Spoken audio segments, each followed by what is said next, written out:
I remembered the line from the Hindu scripture, the Bhagavad Gita. Vishnu is trying to persuade the prince that he should do his duty, and to impress him, takes on his multi-armed form and says, "Now I am become death, the destroyer of worlds."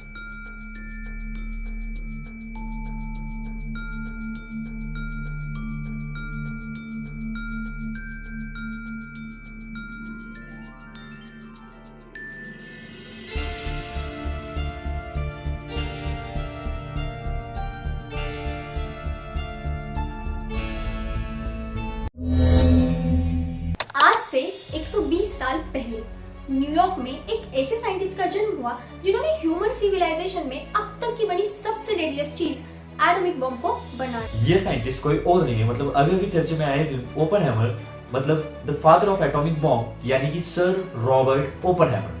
Oppenheimer पहले से ही versatile type के person रह चुके हैं। उन्होंने Harvard University से bachelor of chemistry तो गॉर्डन यूनिवर्सिटी से फिजिक्स में पीएचडी हासिल कर ली थी। बाद में वो यूनिवर्सिटी ऑफ कैलिफोर्निया बर्कली में as a full time professor के रूप में फिजिक्स डिपार्टमेंट में ज्वाइन हुए थे और इसी दौरान उन्होंने संस्कृत लैंग्वेज भी सीखी थी, जिसे पढ़कर वो काफी इंस्पायर हो चुके थे। साथ ही साथ उन्होंने क्वांटम मैकेनिक्स और न्यूक्लियर फिजिक्स में महत्वपूर्ण योगदान दिया, जिसमें उन्होंने बॉर्न ओपनहाइमर अप्रोक्सीमेशन और ओपनहाइमर फिलिप्स प्रोसेस की डिस्कवरी की। ओपनहाइमर के न्यूक्लियर फील्ड में मिले हुए अचीवमेंट को देखकर लेफ्टिनेंट जनरल लेस्ली ग्रूज ने उन्हें मैनहट्टन प्रोजेक्ट का डायरेक्टर बना दिया।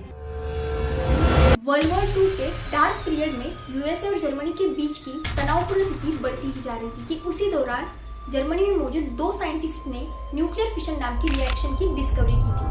इसी न्यूक्लियर रिएक्शन का यूज करके हिटलर एक डेडलीस्ट न्यूक्लियर वेपन बना सकता है। जैसे ये बात 3 हंगेरियन साइंटिस्ट को पता चली, वैसे उन्होंने आइंस्टाइन को बता दी। उसके बाद ये महत्वपूर्ण जानकारी आइंस्टाइन ने अमेरिका के प्रेसिडेंट फ्रैंकलिन रूजवेल्ट को बता दी। इसी खतरे को मद्देनजर रखते हुए यूएसए गवर्नमेंट ने जर्मनी से पहले न्यूक्लियर बॉम्ब बनाने का जिम्मा हाथ में ले लिया और इस प्रोजेक्ट को अंजाम देने के लिए उन्होंने देश के सबसे होनहार साइंटिस्टों की एक कमेटी स्टैब्लिश की। न्यूक्लियर बॉम्ब बनाने के लिए न्यूक्लियर फिजन रिएक्शन को परफॉर्म किया जाना था।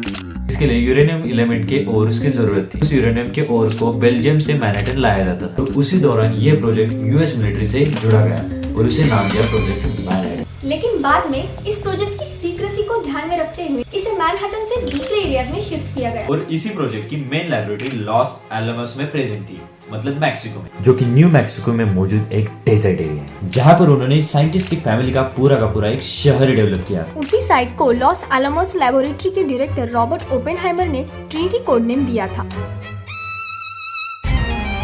16 जुलाई को दुनिया का सबसे पहला न्यूक्लियर टेस्ट होने जा रहा है। सभी के सभी प्रोजेक्ट मेंबर्स बस 2 परिणामों के बारे में ही श्योर थे, एक तो न्यूक्लियर बॉम्ब विस्फोट या फिर कुछ नहीं। इसी कश्मकश बीच काउंटडाउन शुरू हुआ।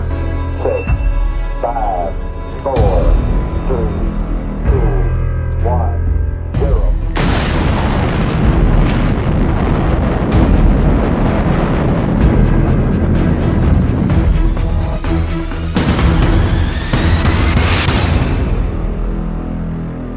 ये विस्फोट इतना विशाल था कि इसे देख के रॉबर्ट ओपनहाइमर के मुंह से गीता का एक श्लोक निकला, अर्थात 1000 सूर्य आकाश में एक साथ फटने के बाद जितनी रोशनी निर्माण होगी उतनी रोशनी भगवान विष्णु के रूप में दिखाई देती है। सबसे रोमांचक बात तो ये है, इस विस्फोट के दौरान जो मशरूम क्लाउड तैयार हुआ वो 11 किलोमीटर ऊंचा था, यानी कि दुनिया का सबसे बड़ा स्टैचू, मतलब स्टैचू ऑफ यूनिटी को एक के ऊपर एक 60 बार स्टैक करेंगे तो उतनी हाइट का वो हो जाता था। ये तो बस शुरुआत थी, इसकी असली तबाही देखने को मिली 21 दिन बाद जापान में।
तबाही का अंदाज आप इसी बात से लगा सकते हैं कि बॉम्ब ड्रॉप करने के बाद 80,000 लोग हिरोशिमा में तो 40,000 लोग नागासाकी में इमीडिएटली किल हो गए थे। ये आंकड़ा यहाँ पर ही सीमित नहीं रहा। बॉम्बिंग के आए दिन आए साल लोग इस रेडिएशन की वजह से मर रहे थे।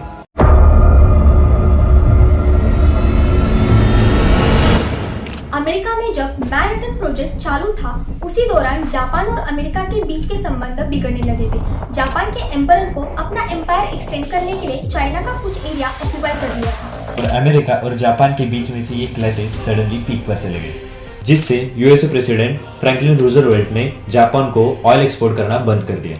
साउथ ईस्टर्न एशिया को ऑयल अल्टरनेटिव के रूप में देखना चालू कर दिया। जापान को इसी बात का डर था कि अगर हमने साउथ ईस्टर्न एशिया पर अटैक कर दिया तो हवाई में तैनात यूएसए मिलिट्री कहीं हम पर ही हमला कर देगी। इसलिए उन्होंने पहले पर्ल हार्बर स्थित यूएसए बेस पर हमला कर दिया, जिसमें 2000 के आसपास सर्विसमैन मारे गए।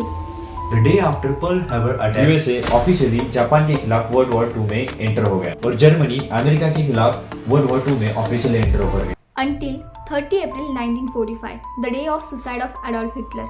लेकिन हिटलर की मौत से पहले ही अमेरिका के प्रेसिडेंट फ्रैंकलिन रूजवेल्ट की मौत हो गई थी और उसके बाद वाइस प्रेसिडेंट अमेरिका के नए प्रेसिडेंट बन गए थे और उन्हीं के अंडर जापान में इन्वेजन करने के लिए ऑपरेशन डाउनफॉल का ऐलान कर दिया था, कि जापान के ओकिनावा रीजन में किया गया। इसी मिशन ओकिनावा में यूएसए कामयाबी हो गया, लेकिन इसी कामयाबी के दौरान यूएसए को एक बहुत बड़ा जुर्माना भी देना पड़ा, क्योंकि इसी ऑपरेशन के दौरान यूएसए के 12,000 सैनिक मारे गए और जापान के 1 लाख सोल्जर्स मारे गए थे। और इसी बढ़ती कैजुअलिटी से बचने के लिए अमेरिका, चाइना, ब्रिटेन ने मिलकर जापान के एम्परर के सामने एक अनकंडीशनल सरेंडर का प्रस्ताव रख दिया,